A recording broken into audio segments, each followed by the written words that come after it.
Thank you for tuning in to Grieving Voices. I'm so happy that you've pushed play on this episode. And today is a Where Are They Now episode. And I'm following up with my previous guest, Phoebe Leona, where we originally had our episode. The first episode we recorded went live on March 29th, 2022. It's episode 92. And it's titled I'm Only Grieving Fridays. And it was all about her experience of losing her father and how that was the catalyst for all of the change that she described in that episode. And now we're back for a Phoebe 3.0 because there's been a lot of change and transition and a new evolution to Phoebe's life that I came across because of her newsletter. If you don't know, when people become guests on my podcast, I try to keep up with them, and whether that's on social media or their newsletter, or I think a lot of my guests become friends. And so and I've always been the person that loves to, well, where are they now? Right? Like the 80s pop stars or the one hit wonders. I'm always looking up, I wonder what happened to them. So today is I wonder what happened with Phoebe. And so here she is, ladies and gentlemen. Phoebe, what brings you to the podcast? Actually, I asked you to come back on the podcast, so let's get that straight. But I would love to have you share with me what has transpired since we last recorded. Ooh, yes. Well, first of all, thank you so much for inviting me back, Victoria. It's such a joy to be with you. And before we pressed record, we were thinking about when was it that we sat together. And I think also since then you came on my podcast. So that's where I was getting my dates confused. Where are they now? Where is Phoebe Leona now? Well, before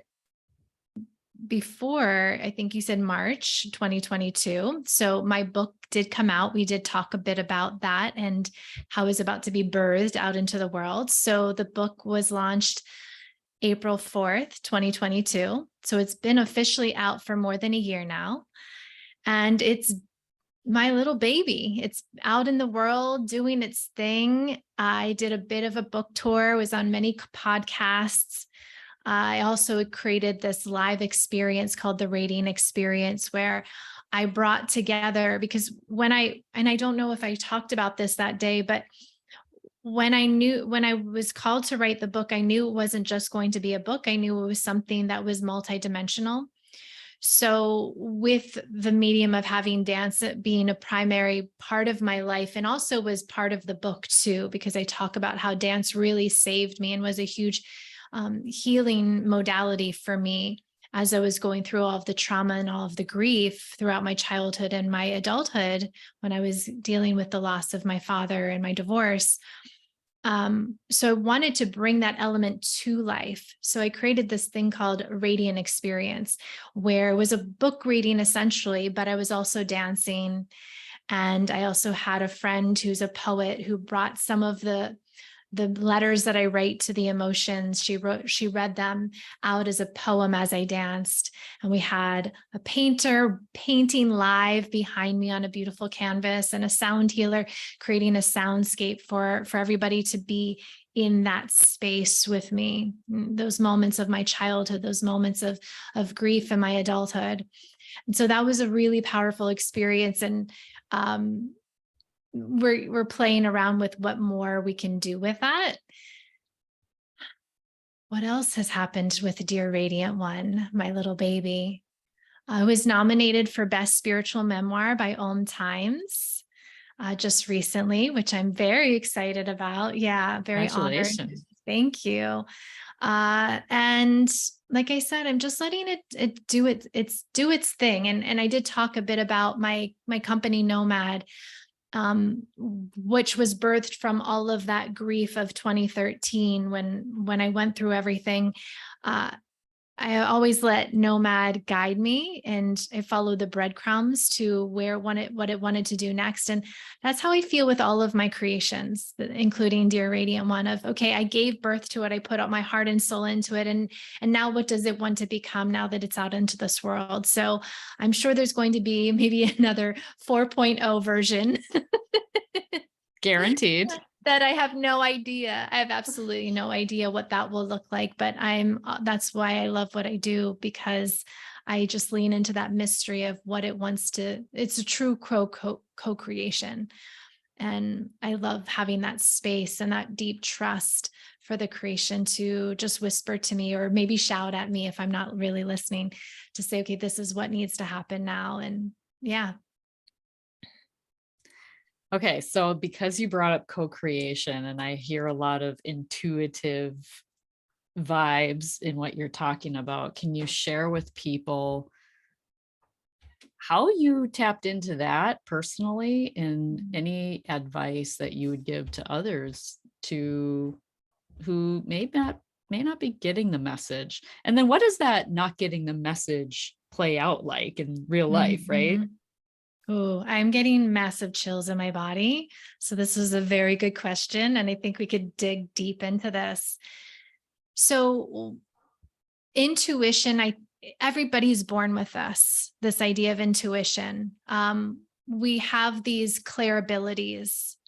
And, clairvoyance is one that I think a lot of people know to be, the mediums or the psychics, and they have visions. And we don't necessarily need to tap into it and identify as a medium or a psychic, but we have these clair abilities, which means that we are able to sense the unseen world and have communication with our soul's desire, our guides, our angels, whatever you want to identify with. I'm not going to label them for you. You can choose if you align with that or not.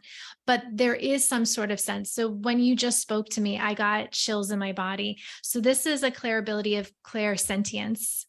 So my physical body is giving me, or an emotional body as well, is giving me signs like, "Ooh, yes, lean into this." When you do meditations and you visualize, right? When somebody guides you through a visualization and you can actually see what your future could look like, or where that scenario, that person is guiding you to, or maybe you just do it on your own. That is you tapping into that clairvoyance. So you can dive in deeper and do some research if this is a new idea to you. But when we have these abilities to tap into the unseen worlds, this is the tapping on the shoulder of, listen, this might be something here for you. This is your yes, this is your no, this is that gut instinct, right? We have even in our, vocabulary of, I just knew it in my gut, right? Or, um, Spidey sense. spidey sense, right? We have this nomenclature for it, in our worlds, and this is really us tapping into our intuition. Now, my personal story with intuition was, and I might have spoken about this when we sat down the last time, was I was super intuitive. I had this ability to sense the energy in my space changing, that made me afraid to really use my intuition, because what I thought was I was creating the scenarios. So my father being, dealing with his PTSD, he would go into flashbacks, and I would actually sense the energy change when he was triggered. So before he physically acted it out in our worlds, in our reality that we were sharing, I felt it. And so when I felt that energy and then I saw it play out in my physical world, I thought, oh my God, I'm crazy. And this is a curse. So I share that because some people might not have had that dramatic story, but they might have had a conditioning, right? A lot of times as children, we're being conditioned to not feel these intuitive spider senses, as you Mhm. said, right?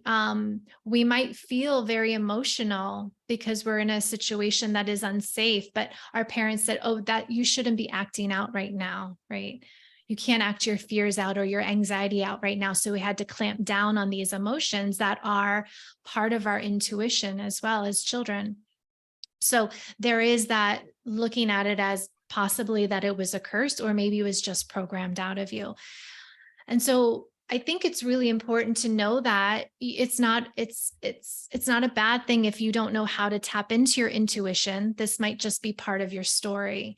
And so if you're curious to be more intuitive and lean into it, there are ways of getting there. And a lot of the work that I do, the somatic work, if that's a word that nobody knows out there, it's really just being in the body. It's being embodied, being able to tap into your physical body, those sensations that I said, the emotions that are coming through, not just getting lost in your head, because a lot of times in our head, it's not really truly in our reality. That's not really our intuition. The messages that come through intuition are usually down in our heart space. And these messages come through as a very, like, whenever I feel them come through, it's just one word or a short phrase. And it's usually like a heartbeat or like a metronome, like, yes, yes, you got this. It might feel like a mantra to me. Um, it is that gut sense, right? It is that just you feel it in your body. If it's all up in your head and it's, oh, like the squirrel, like the dog and the squirrel, like the dog is just, oh, squirrel there, right? If that's what your mind is doing, or you're getting on the hamster wheel of all of these different thoughts, that's not usually your intuition, right? That's you just kind of up there letting Anxiety, anxiety run the stress, show, ego, ego. fear, all of it run the show. So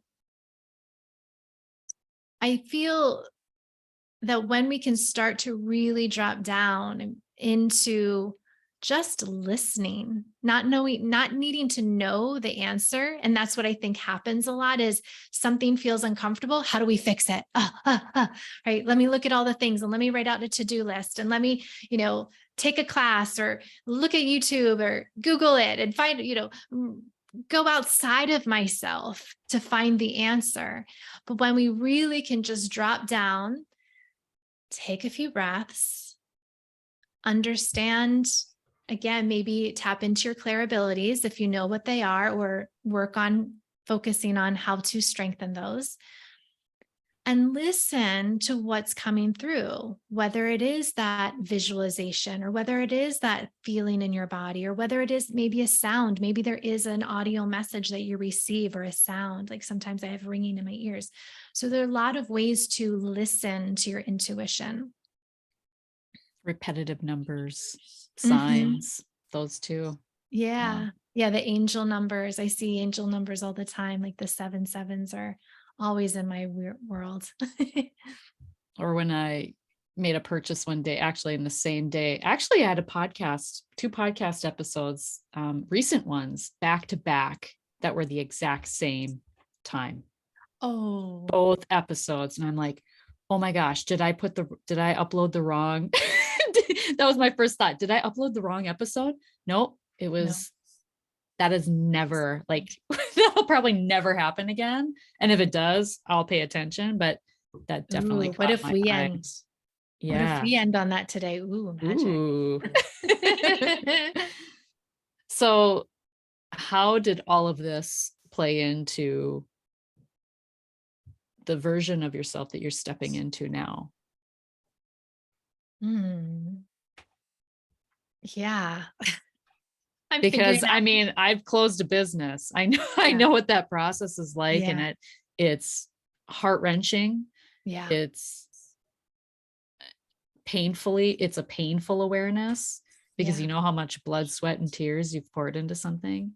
Yeah. And I'll just say, from my own perspective, what I've come to know is that everything is just a stepping stone.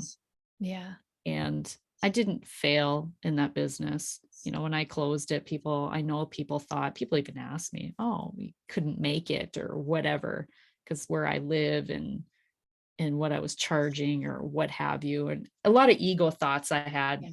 myself too, but really I had to close that door for something else to come in. Yeah. And I wrote my book, and Mhm. then I started another business that wasn't the right business. And I had a one chance off conversation with a friend who I was working with. And she's like, for this one business for my website. And she's like, you wrote a book, didn't you? about grief? And I'm like, yeah.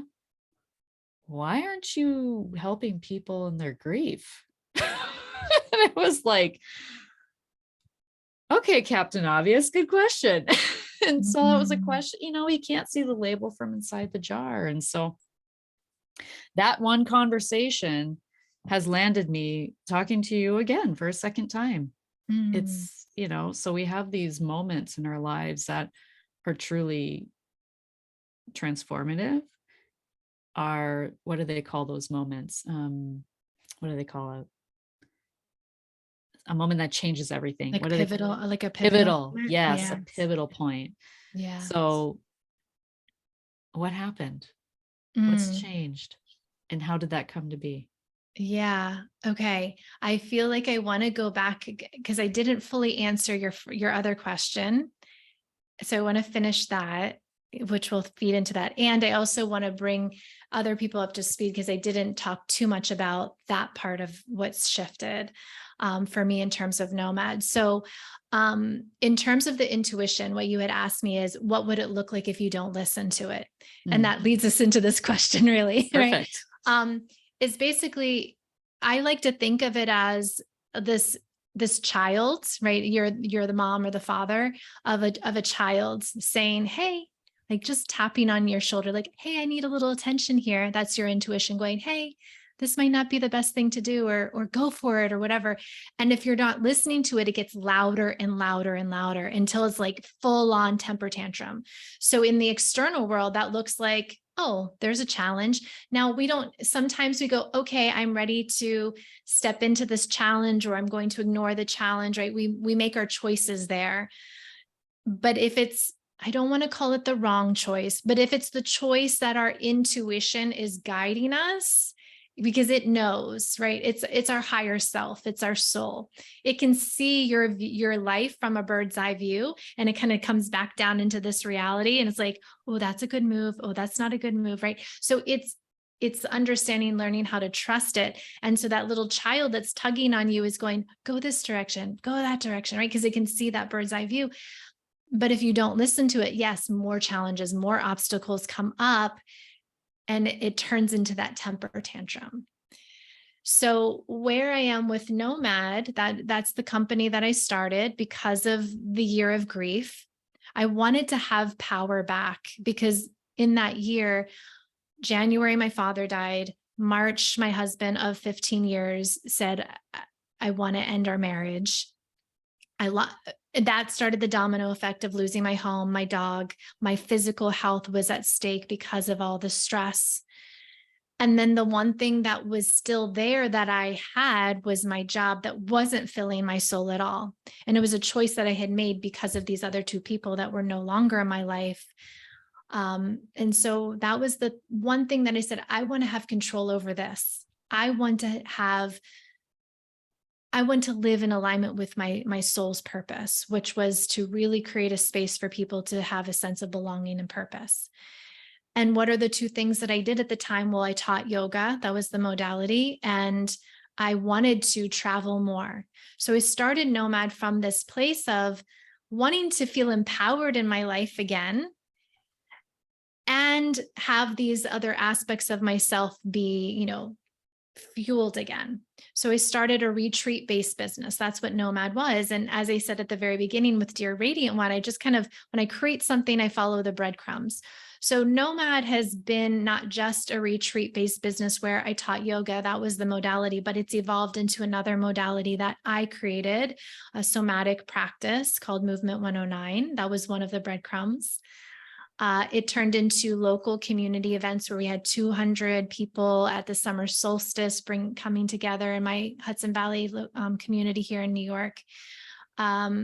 It turned into me leading yoga teacher trainings. It also turned into having to go online when we all went into lockdown and figuring that part of the world out. So it ebbed and flowed and morphed and shapeshifted in so many different ways. And I just leaned in and I said, okay, what do you want to do now, baby? Now, when I started it, the other aspect that I wanted in that part was I just had this vision that it was going to be with my partner. Like, didn't have a partner, But I said, if you build it, he will come. And he didn't. I mean, I had a couple of relationships that could have potentially turned into that, but they all fell apart because I was still going through my own grief and my own, recovering from my trauma. So a lot of those relationships, as beautiful as they were, they triggered a lot, and they got me to evolve further by leaving them and then doing the inner work.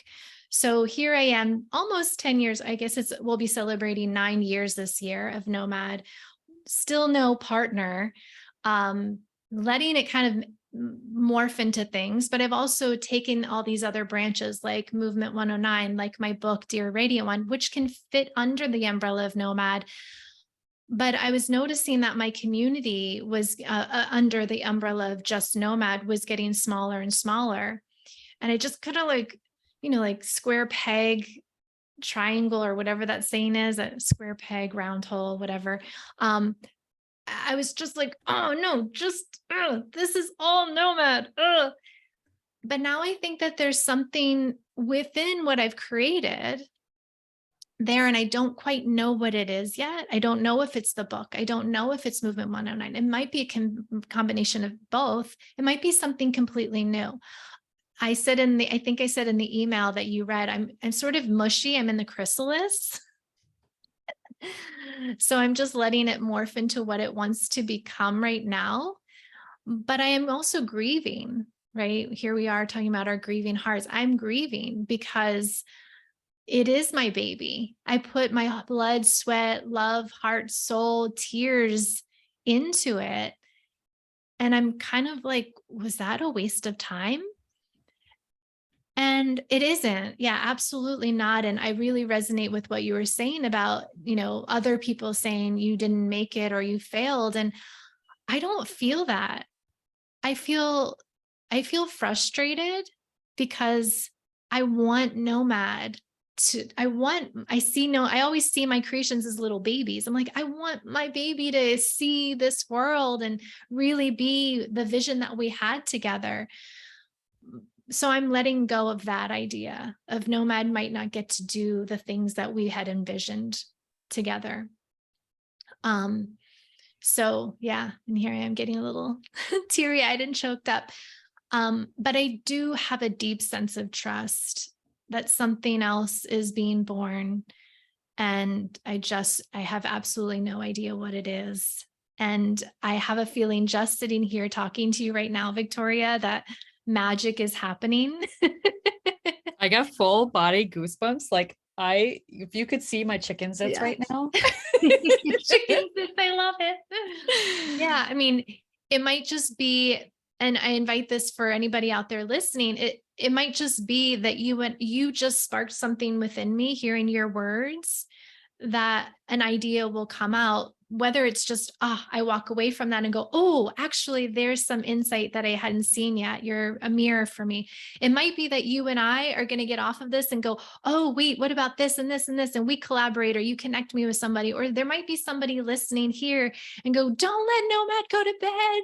I love what you're doing. And they reach out to me, or somebody else, is inspired by our conversation and they go make a big life shift, right? It doesn't have to be related directly to me. It might be that somebody out there listening is going, ooh, I'm going to listen to my intuition. And yes, I need to leave that romantic relationship or that job, or maybe it's time for me to take the leap and make that new step into what I most desire. So who knows what universe is doing right now as you and I are speaking. We're co-creating magic. Yeah, we're co-creating magic right now. And the magic happens within the grief. Mm-hmm. It has to. And I think because of it. Yeah. Yeah. I just got chills again. Oof. So tell me, let's just talk this out then. Yeah.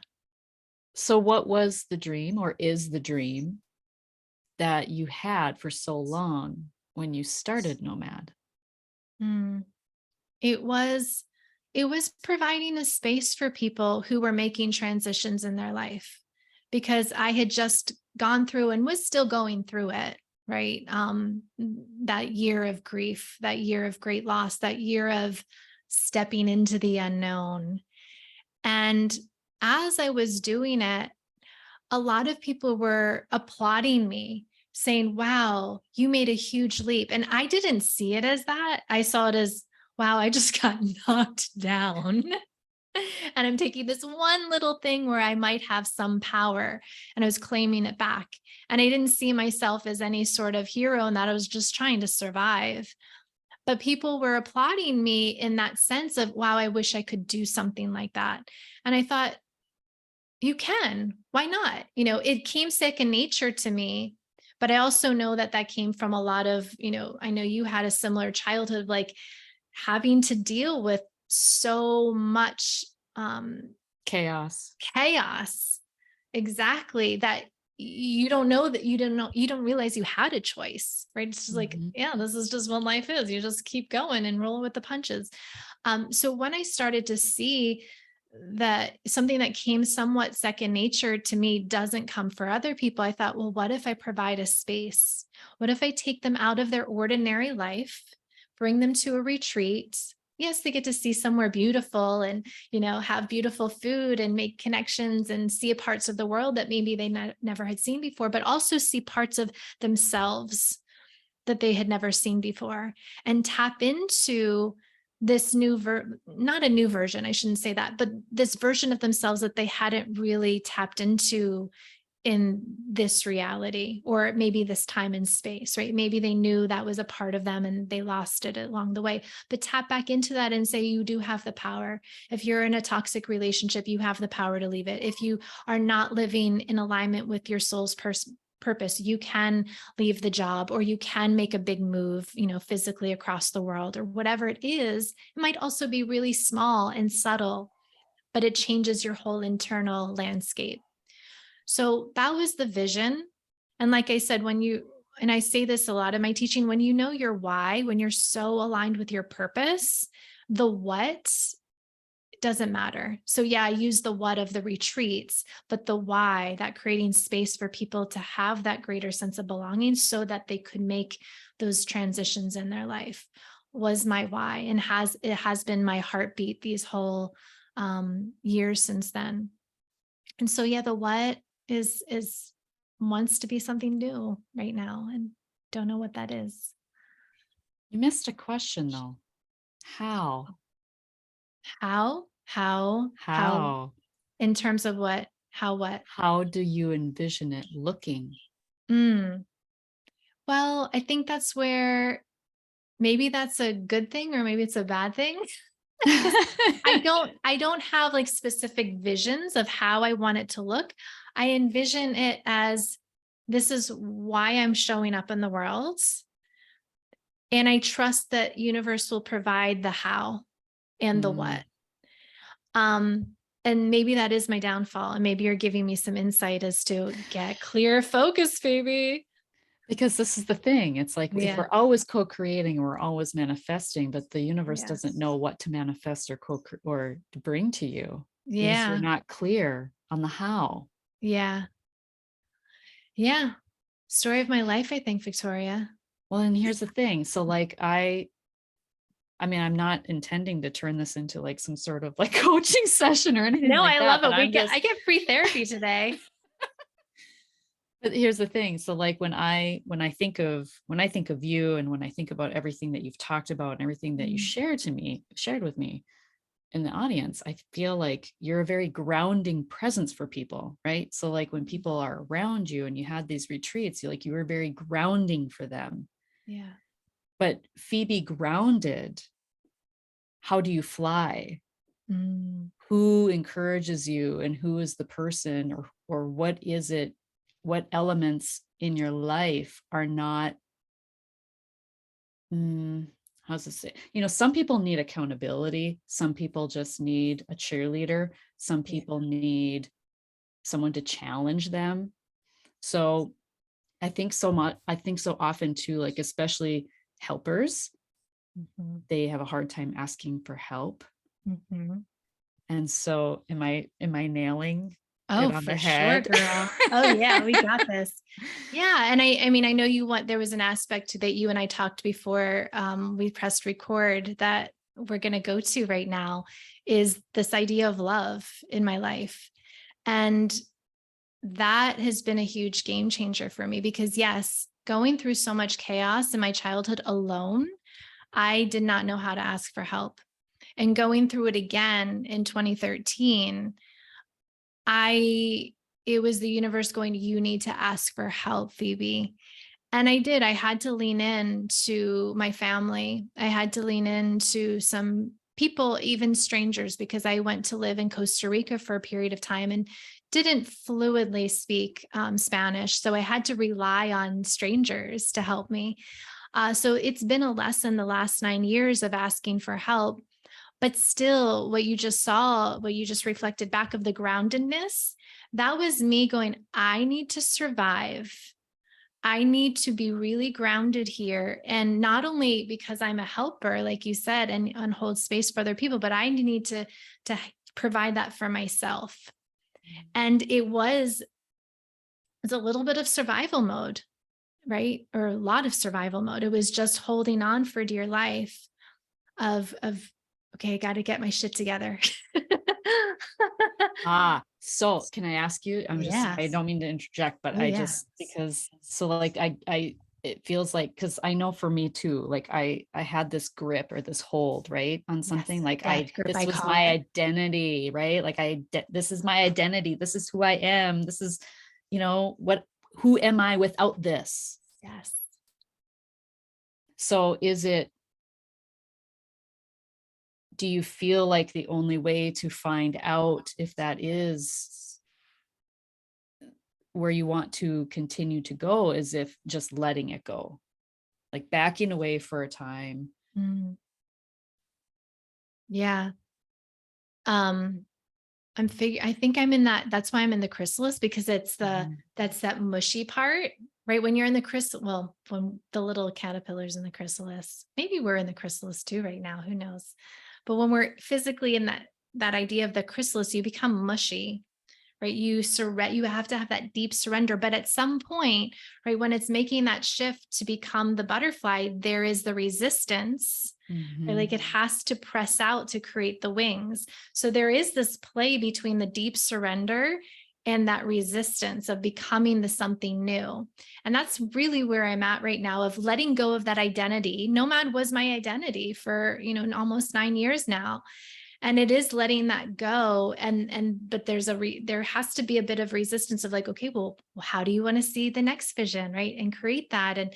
And so that is, I'm not taking it as a cop out, but I'm figuring out what the how is The right how. now. That's what we Yeah. came back to, is the Yeah, how. is the how. Because I'm kind of like, well, I was this for 9 years. That's all I knew to a certain extent because I was had the death grip, like of nomad. And even though I was letting it ebb and flow, but there was this has to survive because it was me proving to the world that I can do this. I survived that horrible year and look what came from it. And you're just like, ah. Mhm. And universe is telling me like, you're good. You're still alive. You got this. You don't have to just be in survival mode now. You can actually thrive and spread your wings and fly. But I'm not quite there yet because I'm thinking, well, what is that going to look like? And I guess maybe I'll find out because the butterfly's not looking, maybe it is, and the like wings like, oh, Mhm. look at those colors. I'm not sure. Right. And then it just flies and it's like, oh, okay, I'm flying. So I'm in that exploring process. And there's a little bit of playing with ideas, but also not being attached to them right now and seeing what comes out of it. But I do want to answer a little bit more, go a little deeper into this idea of the partner, because I did have this vision of my partner's going to come in, but I had somewhat rules and regulation of what he was going to look like and be like, because he was going to play a large role in my business, in my vision of then. And it's really interesting because I've been completely single for 6 years now. Here I am doing my thing. I'm writing a book. I'm doing nomad, pandemic. I'm still standing. And there were just all these challenges that came, right? Everybody, I'm not saying, I'm not doing a woe is me. Everybody has been gone through letting go of the old normal, right? Going into that lockdown, there was a deep sense of grief during that period, and letting go of your old identities, letting go of old relationships, jobs, whatever.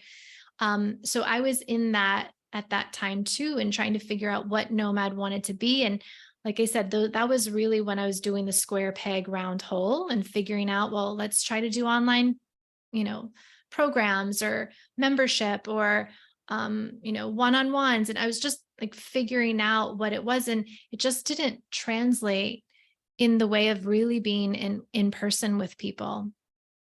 And so, you know, the finances were not coming in. I was not receiving the abundance that made it not only thriving, but not sustainable. I invested a lot in my book. I did a hybrid publishing, which I'm grateful for. I absolutely love the team of Grace Point, but it was a huge investment that I probably didn't have. But I just kept going, it's going to pay off. It's going to pay off. And because I believe in myself, and even this morning I was crying about that. My eyes are probably still a little puffy. And here I am about the brink of letting go of my business and possibly declaring bankruptcy from putting my heart and soul and finances into it. And steps in literally out of nowhere, this man who just, I met him and he's my person. Like there's no doubt about it.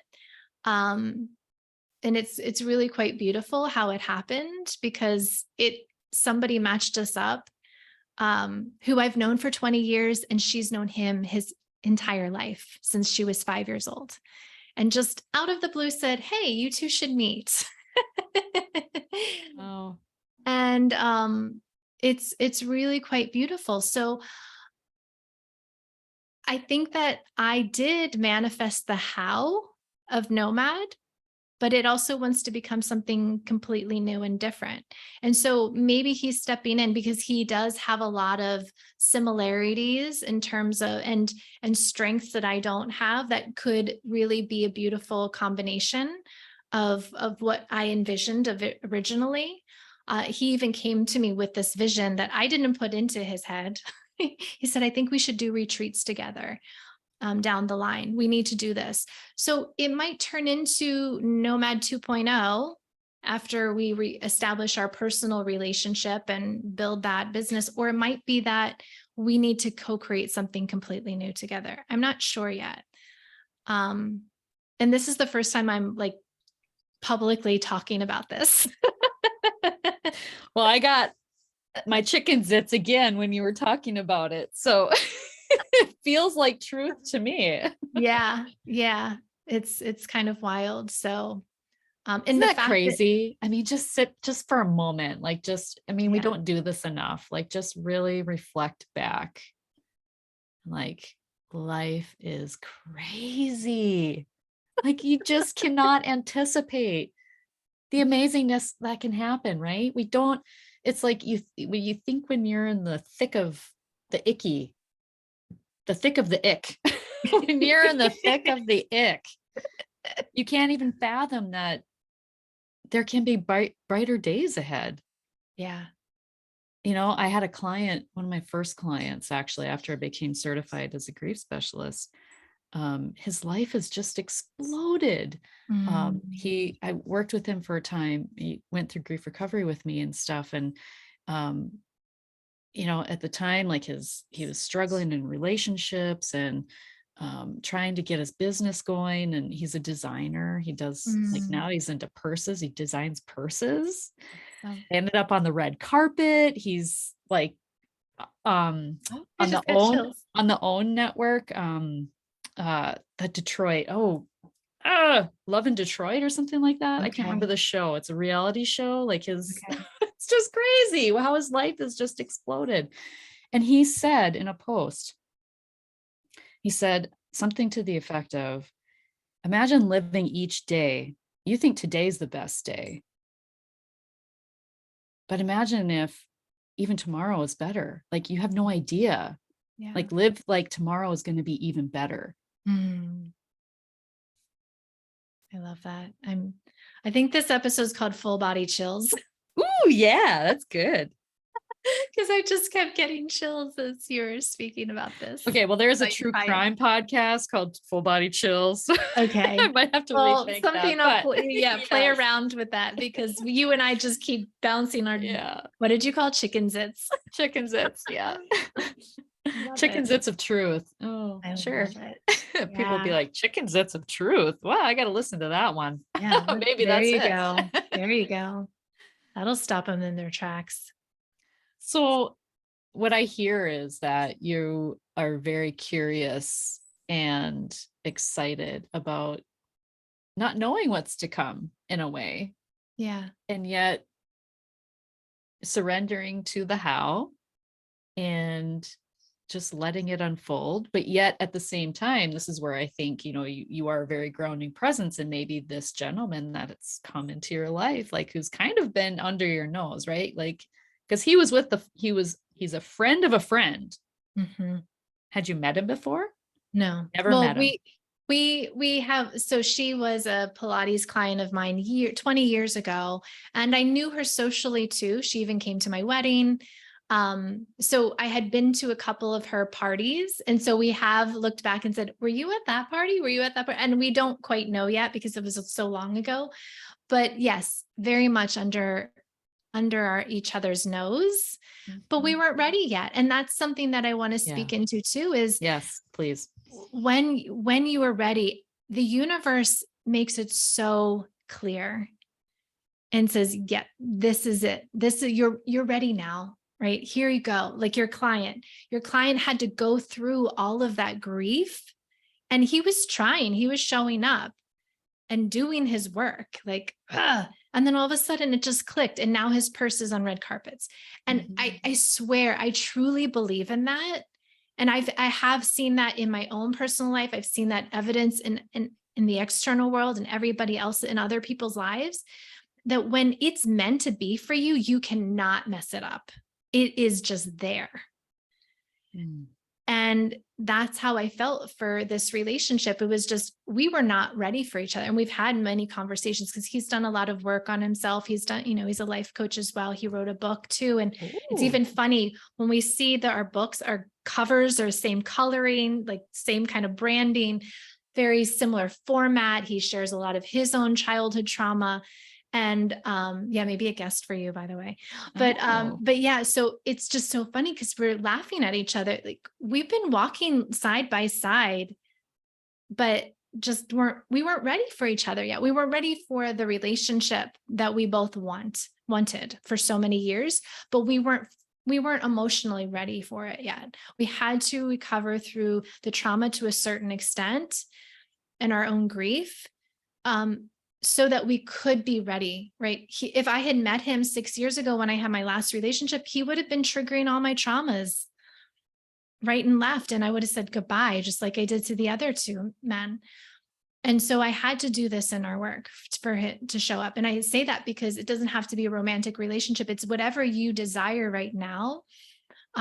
It will show up when you have to do the work, though. That kind of like, it's that balance of the doing and the being, right? Because I think that in our world, we get too much in one direction. It's the very Western world of just do, and have the strategy and check the things off the list. And yeah, if you hustle and hustle, I played that game for so long, and so many things didn't happen in that world for me because I wasn't allowing that to be that surrender into that being. But on the flip side of that, if we're just, law of attraction, I believe in it. I truly believe in it. But if you just do that and kind of lean back and not do any of the work, right, the thing isn't really going to be truly yours. And you might see it, but if you're not actually showing up and doing the inner work, going through your grief, going through recovering from your trauma, whatever it is, that's your karma and your dharma, right? Karma is the lessons we enter into this world, and the dharma is you shifted into your purpose. If you're not actually playing with those two, yeah, those things might come on your radar and you might not really truly see them, or they might just float on by because you're not aligned with them yet. So it is that play of the doing and the being. You said something, and I'm gonna say I had a client, she asked me, or she said, "Everyone else says you have to do the work." And I would get so annoyed when I'd hear that. "Do the work. You gotta do the work." Well, what's the work? And after she went through grief recovery with me, she's like, "I get it now. This is the work. Like, this is the work." So in your mind, what is Yeah. the work? That's a good question. For me, it's awareness. I really truly believe awareness is the transformation. Now, awareness can look different for people. So awareness might be that you need to be aware of your 3D reality, like what is actually physically happening in your relationships, or what is happening in your bank account, or what is happening in this toxic situation at your job, right? But also it's awareness of what's happening in your mind, what's happening in your physical body. How can you listen again to the spidey sense, right? When you're in those external relationships with the world and your body's going, right? You have to bring your awareness to that so that you tap into that intuition. That's really what I see the work is just being able to listen. So it's kind of funny that to do the work is actually sitting back and listening. That's step one, is that listening and the awareness. But then there is the, okay, now I need to take action from that place. Right. So maybe I do need to get a job that's going to help me pay the bills, or maybe I do need to leave that relationship, or maybe we need to go see a relationship therapist, or whatever it is. It's actually taking the action and doing physically doing the work. And then there is the surrender of, okay, letting go and saying, this isn't working, or I deeply trust that it is working, but I don't see the evidence yet, right? So that's level 3, step 3 of the work. I'm sure there are others, but those are the 3 that I feel are necessary in everything, as I just talking off the cuff. I love it. Yeah. I love it. I love this conversation. And I want to give you an opportunity Yeah. to share anything else that you would like to share. Hmm.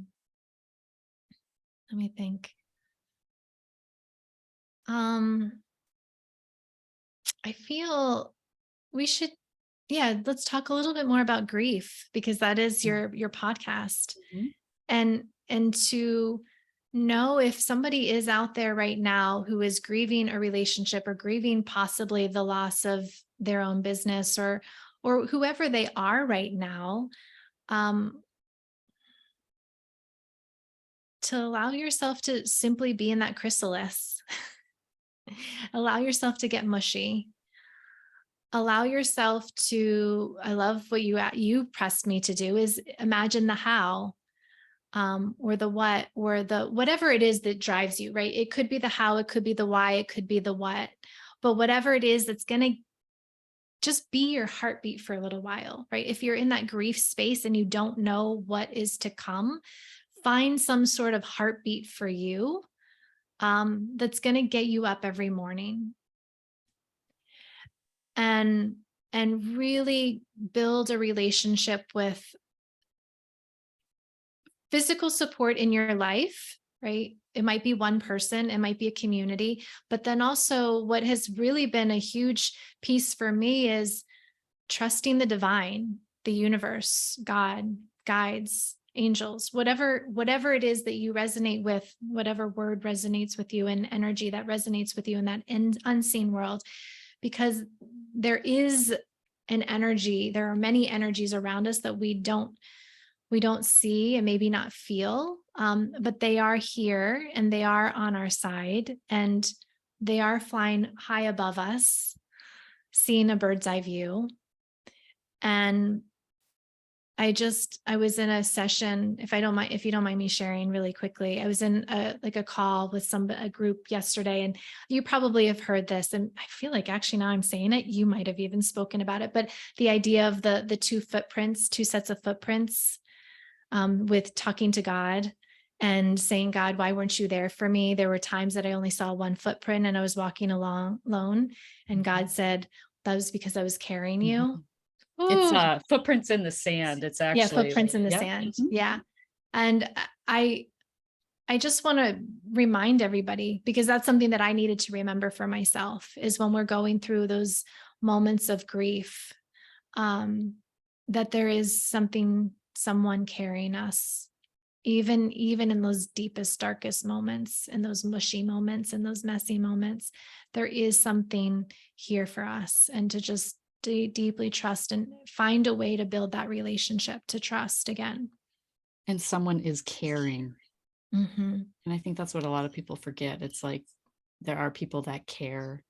You just Yeah. have to allow yourself to be cared for. Yeah. Exactly. Yeah.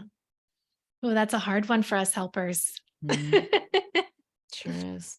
Yeah, it is. What a beautiful way to tie up this episode, I think. Mm. Where can people find you now if they'd like to reach out to you and connect with you?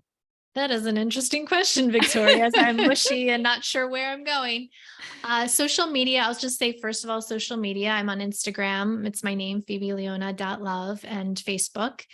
And then I do have my website. So I would say right now they could go to PhoebeLeona.com. That's where you can generally see what I'm physically doing in the world. But then I have my nomadcollective.org and Movement 109. Those are also websites, but they're all linked together. Who knows if they'll be there in a couple of months? Maybe they got, floated away. Maybe they're coming back in a bigger way. We don't know yet. But if you find my name, Phoebe Leona, you'll find what's happening now. And I think that's a great way to what is that girl doing? Let's see. By the time this Absolutely. airs. We might have a Where Are They Now 3, Yeah. maybe in a year. Yeah. Yeah. And I just want to acknowledge you too, because, what you just said of being cared for is you did respond to that. It was, somewhat desperate email of like, I don't know what's happening, guys. Let's see. And you were one of, a few that responded immediately. And I saw that you cared. And I know that you care so deeply for the people that you help and the listeners, that you show up for. So I want to take a moment to acknowledge that. So thank you. Thank you. Sometimes I need that reminder too, and I'm going to get verklempt. Yeah. Yeah. This Yeah. is my labor of love for sure. Yeah. But it's been a Yeah. great joy. And that's why I continue doing it. It doesn't put food on my table, but it fills my heart. It's my Mm. soul food. Mhm. Exactly. Yeah. Find your soul food, people. Find your soul food. Yes. Yes. All right. Well, thank you so much for joining me again on kind of short notice. Like this was like, hey, want to come back? Yeah, let's do it. All right. I love that. We had to do it while it was still mushy because, yeah, it wouldn't have been that exciting if I was everything's fine now. Well, hindsight, I mean, that's the beautiful thing about hindsight, True. right? But when you're in the thick of the ick, right? The thick of the Mhm. ick. And it's not, Yeah. it doesn't have to be this negative bad energy, right? Oh, That we like this drudge of it does certainly it doesn't feel good. yeah. But for all the reasons that you said, it's like lean into the awareness. How is this making me feel? What do I want to what do I see for myself in the future? What do I want for my life? Yeah. These deeper questions that we are so afraid to ask ourselves.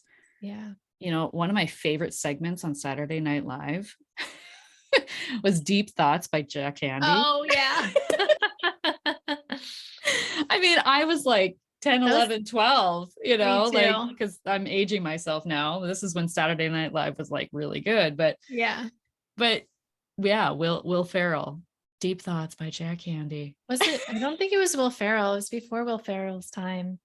It was because I actually met him in Wasn't a it Will Ferrell? DMV. No, it was before Will Ferrell. It was oh my God, I know who it is, but he's not in my brain right now.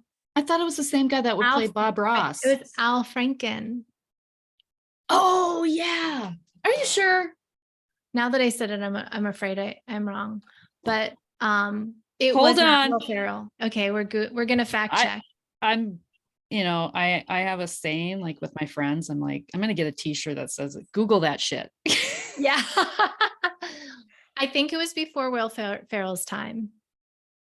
And I do feel I see his face and Al Franken was on Saturday Night Live. Yes. Phil Hartman. Phil Hartman. What? Okay, we Phil. both lost. Oh, wait, no. Deep. Okay. Well, Jack Handy was an actual person. Learned something Okay, new today. that makes sense. Yeah. Yeah, Okay. so they made affirmations before it was like a big thing in our world, which I thought that was Okay. It looks like I have to do some reading. you're gonna have to fact check and do a follow-up for the listeners here. I see a connection between Phil Hartman and that segment, but I can't, like, I would have to do some reading. Yeah. Um I anyway, I will yeah. find it. Anyway, I digress. Have a beautiful rest of your day. And listeners, thank you for tuning in. And I hope this episode was helpful. And if it was, I hope you share it or leave a review, 5 stars, if you feel so inclined. And remember, when you unleash your heart, you unleash your life. Much love.